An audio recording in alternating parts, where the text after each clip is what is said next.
Hello everyone, welcome to North Star Knife Reviews, the final chapter, episode 10 in our Scandinavian Nordic knife series, and we are taking a look at one more knife from Wood Jewel.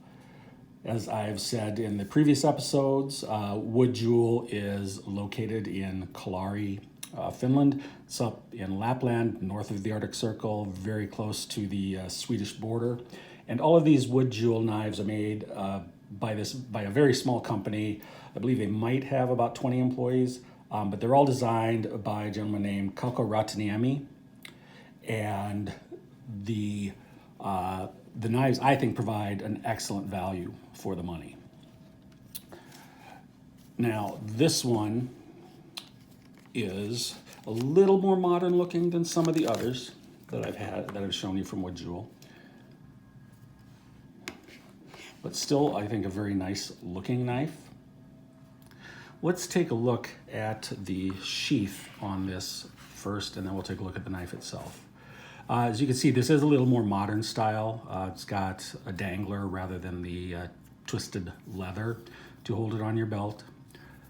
As I've said before, the polish on these Wood Jewel knives isn't quite what you might see on a more expensive brand like Hella or maybe Roselli, Stromang, something like that.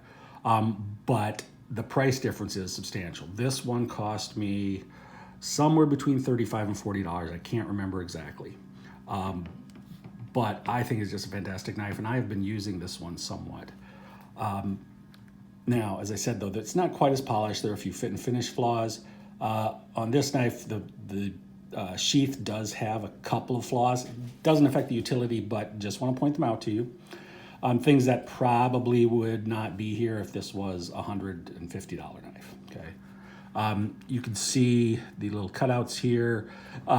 They haven't really been cleaned up quite as much as they might on a more expensive knife. The stitching on the knife, you can see there's a twist in it here, and I think I know how it happened. I'll talk about that in just a second. But that is something that you would probably not see on a Hella knife, for example, at least the ones that I've seen and been able to hold. But again, this doesn't affect the utility at all. And quite honestly, I bought this one as a user. I may use the fancier ones at some point, but this one I specifically bought to carry and to use. So this, I got it and I was like, oh, that's too bad, but it's not a big deal. It doesn't really bother me that much, especially to get this for less than $40. But, and you can see the edges of the leather aren't burnished, which you'd probably get on a more expensive. And quite honestly, I've got a burnisher. I could certainly do that myself in a couple of minutes, so that's not a big deal either. But I do want to make you aware of that. Now, as I said, I think I know the reason why this slipped, and it's because of the liner in here. Now, these knives, she's used plastic liners.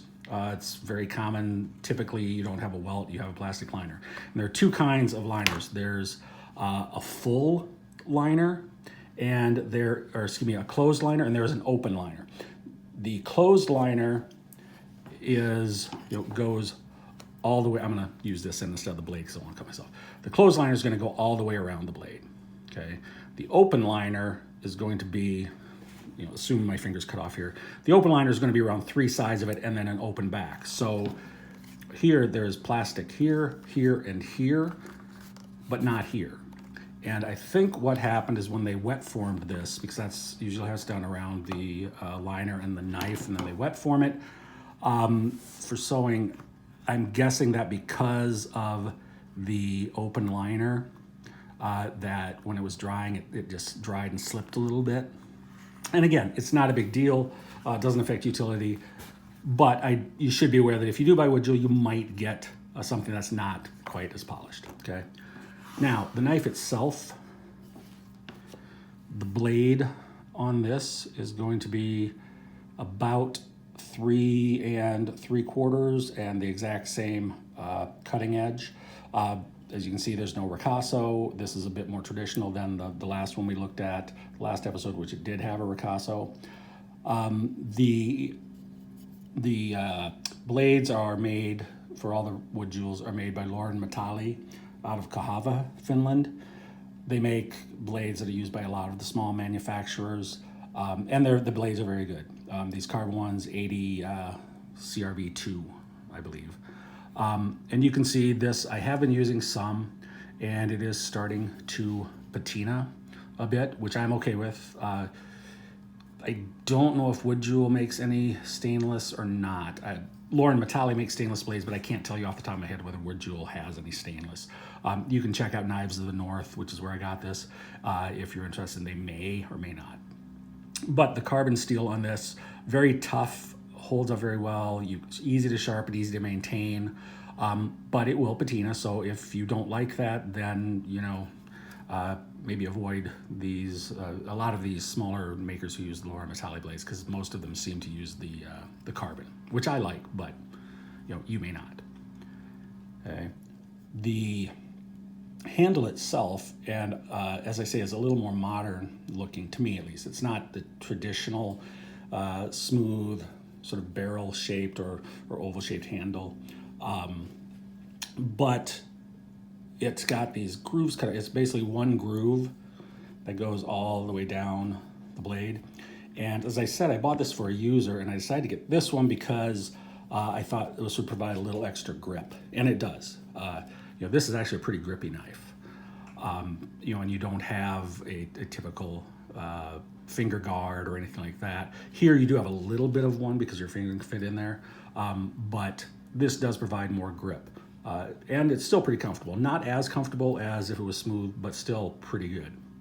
The handle on this is made out of curly birch, which is a very traditional handle material. You can see it's got a really pretty grain to it, at least I think so. And then the grooves cut in it. You've got a little piece of leather as a spacer, and then the brass bolster and the brass nut at the end with the tang pivoted, or excuse me, peened to it.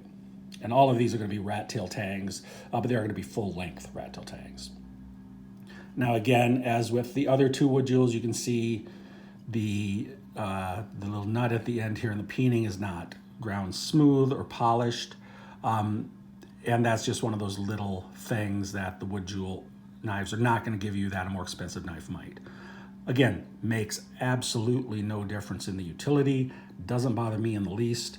But again, if you're looking for a quote unquote perfect knife, then maybe Wood Jewel isn't quite what you want, and you might want to go with Roselli or something like that.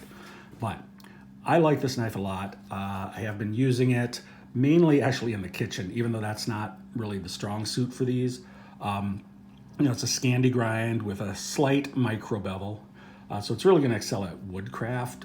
But you know, you can certainly use it in the kitchen, and it actually isn't that bad. It's not going to be as slicey as, you know, if you have an Opinel or something like that, but it still works.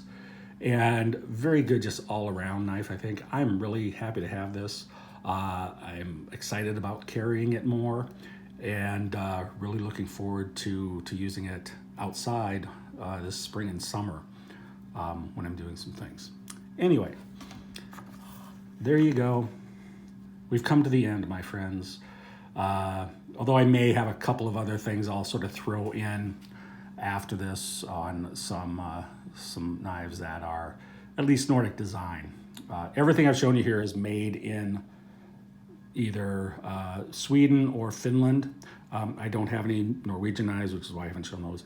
But I do have you know, a couple of other things. I've got a couple Hultafors knives, but they are actually made in Taiwan, even though they're a Finnish company. So I didn't put them in this series, but we'll probably take a look at them at some point in the near future. Other than that, thanks for watching. I have really had fun doing this series. Sort of sad to see it come to the end, mainly because it means I don't have any more of these knives that I can look at with you. But I imagine I am going to get, at some point down the line, another one or two of these Wood Jewels, maybe an Ahti or something like that. And if I do, we'll take a look at it. All right. Thanks for joining me. Thanks for watching. Thanks if you've seen the whole series. Thanks for doing that. I will catch you next time. You all have a good day. See you later.